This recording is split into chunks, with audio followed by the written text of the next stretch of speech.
So the second way of detecting heteroscedasticity is by using the formal methods, meaning we are using the statistical test. So one of it is the Pap test. So in Pap test, it is specifically suggesting that the variance or the sigma I squared is some function of the explanatory variables, and this is the functional form that Park suggests. So from this exponential function, we take log both sides. We have a ln of xi squared, sigma I squared equals to, this is a constant, and we have this beta ln xi plus bi, where bi is the stochastic error term. So from this model, we want to see the relationship between the variance of the error term and also the x. So if we found that beta here is significant, then we know that there exists heteroscedasticity. So since sigma I squared is not known, uh, this test suggests that we can use the residuals ui hat squared to replace sigma I squared. So we are regressing log of ui hat squared on ln xi. So for this test, we can simply use in eViews by least square the error term squared on x. And if we found that, this beta here is significant, then we reject H null. So for any test in heteroscedasticity, the H null would be simply there's no heteroscedasticity, and H1 will be there exists heteroscedasticity. Just simply write out the sentence for H null and H1. So we look into the example for the Pap test.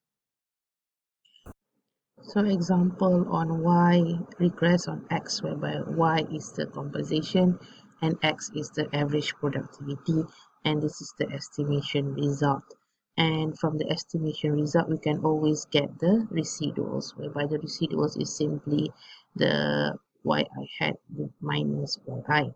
So from the residuals, what we can do is we can square the residuals and then take log of it, and we have a new variable, and that variable we regress on ln xi, suggested this function specification suggested by Park. So when we regress, we found out that the coefficient of minus 2.8099 has the t-stats of minus 0.667. So this is a test statistic under the t-test. So we compare with the critical value from the t-table, and we found that it is not significant, meaning that it falls in the acceptance region. So since we do not reject H null, means that there is no heteroscedasticity in the error variance. The second test would be the Glacial Test. So similar to Pap Test, the Glacial Test suggests few functional forms. So in Pap Test, the functional form suggested between the variance of ui and ln x is ln ui hat squared on ln x. But for Glacial, there are few functional forms here. We have the first is just simply regressing the absolute value of ui hat on x, on square root of x, on 1 over x, and so on.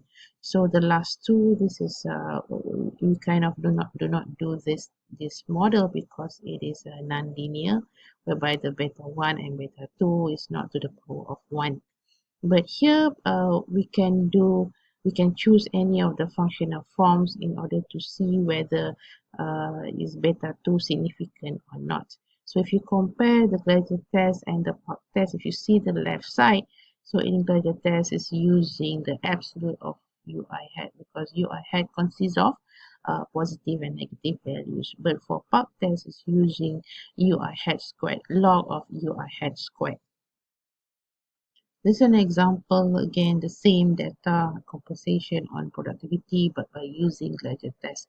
So regressing the ui hat, the absolute value of ui hat on x, and found out that the t here the t-stats here is small, so comparing with the critical value from the t-table, still seems that the decision is do not reject H null. So since H null is no heteroscedasticity and H1 there exists heteroscedasticity, so the result says that do not reject H null means that there is no heteroscedasticity. The third test is the Spearman's rank correlation test. So in Spearman rank correlation test, we need to calculate the correlation coefficient, the Spearman rank correlation coefficient, which is given in this formula. For rank correlation test, let's look into table 11.2. So we have this data for the mutual fund companies, and we have the data. This E is the Y data, and this sigma I is the X data.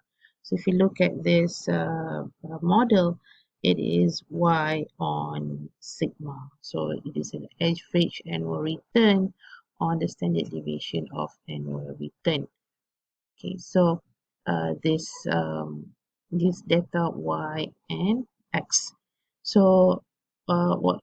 So if you look at this, this is the result for the model. This is the estimation. Okay, and then we have this EI hat. So this is the YI hat. So it's using E as the Y. So this is the estimated Y or the predicted Y. Okay, estimated Y or predicted Y. So if you subtract the predicted from the from Y hat minus Y, or Y minus Y hat, okay, Y minus Y hat. So this 12.4 subtract 11.37, we have 1.03. So all these are the UI hat, and we take the absolute value. So when we have the absolute value, we want to rank the absolute value of the error term, or sorry, the absolute value of the residuals. So you see that this is a 0.03, so it is the first, and then 0.06 the second, until 1.24 is the 10th. And then we rank the x. So if we rank the x, so the first will be 10.2 and the last will be 21.7. So it's going to be 1, 2, 3 until 10. So by having this both rank, okay, rank of the absolute of error term and also rank of the x variable, so we subtract 9 minus 4, 10 minus 9, and so on. So this is the difference between the two rankings. So this is the D that is in the formula. So if you go back to the Spearman correlation coefficient formulas, so we have this DI here. So this is the difference that we did. It is difference between, again, it's a difference between the absolute value of the error term and also the x. So once you have the difference of the two, the difference between the two rankings, we can get the d squared, which is just square root squared all the difference, and then we sum it up, and then we get 110. So once we already calculate the di and the di squared, and also the summation of the squared, and we calculate the RS, which is the Spearman rank correlation coefficient, we can go into the formal steps in hypothesis testing for the problem for the heteroscedasticity. So the first, the H naught and H1 is simply there is no hetero, there exists hetero, and you can choose alpha level, and also you need to have the test statistic. So the test statistic for the Spearman rank correlation coefficient is this T. So this T here is this formula. It is RS, the square root of n minus 2 over square root of 1 minus RS squared. So this RS and here this RS and RS comes from the Spearman rank correlation coefficient that you just calculate. And the degrees of freedom for for this test statistic is going to be n minus 2 or n minus k. Because why is it 2? Because we have two population parameter. So once we have this statistic, always compare with the critical value. So you can get the critical value from the t table. So if it is larger than critical value, then we reject h now. If it is less than critical value, then do not reject h now. So this is an example that we did. So we calculate the Spearman rank correlation coefficient, the RS, and then we have 0.333, and then we calculate the test statistic. So the test statistic, we just use the 0.33 here, and then we have a 0.998. So this is the test statistic, and then we need to compare with the critical value from the p table. So even by 10%, alpha still we derive the decision do not reject H null, meaning that there is no heteroscedasticity. In Goldfield quant test, is suggesting a specific form or relationship between the variance and X. So in this test, it is assumed that the variance or the sigma I squared is positively related to one of the explanatory variables in the regression model. So here we have a sigma I squared as a function of xi squared. And then to do this Goldfield quant test, okay, what we need to do is step 1, we need to order or rank the observations according to the values of x, beginning with the lowest x value, and then we need to omit C central observation. So this is the data on consumption, expenditure, and also income, Y and X. So in this test, what we need to do is we need to rank the X values. So these are the X values. So we rank from the lowest value, meaning 80, 85, and until 270, which is the highest X values. And this is the of the pair, the Y value associating with 80. And then we omit 4 observation in the middle. So altogether we have 30 data. So we omit 4 observation in the middle. So we are left with 26. So meaning that the first subset, the first half will be 13 observation. And the second half will be also 13 observation. So the ability of this test, it will depends on how many C is chosen.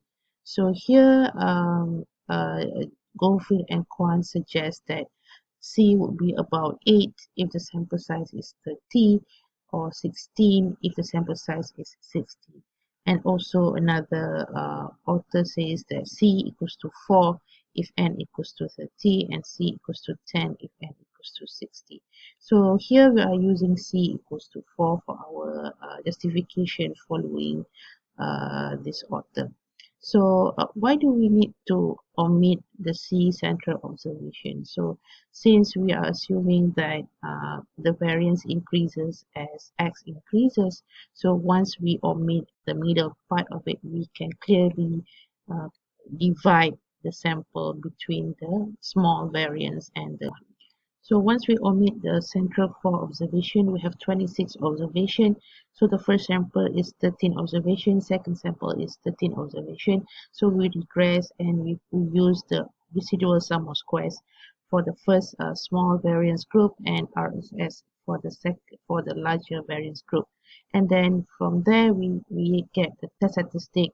This is the test statistic RSS2. So we are using the RSS from the larger variance group divided by degrees of freedom. So degrees of freedom here is going to be n minus 2. Here also is going to be n minus 2. So we have altogether the test statistic will be 4.07. So with this, we need to compare with the critical value from the F table. So using denominator and numerator and 1 and 2, 11, 11, and we compare and we found out that we reject H null. So at 10%, at 5%, we reject H null. So meaning that there exists heteroscedasticity.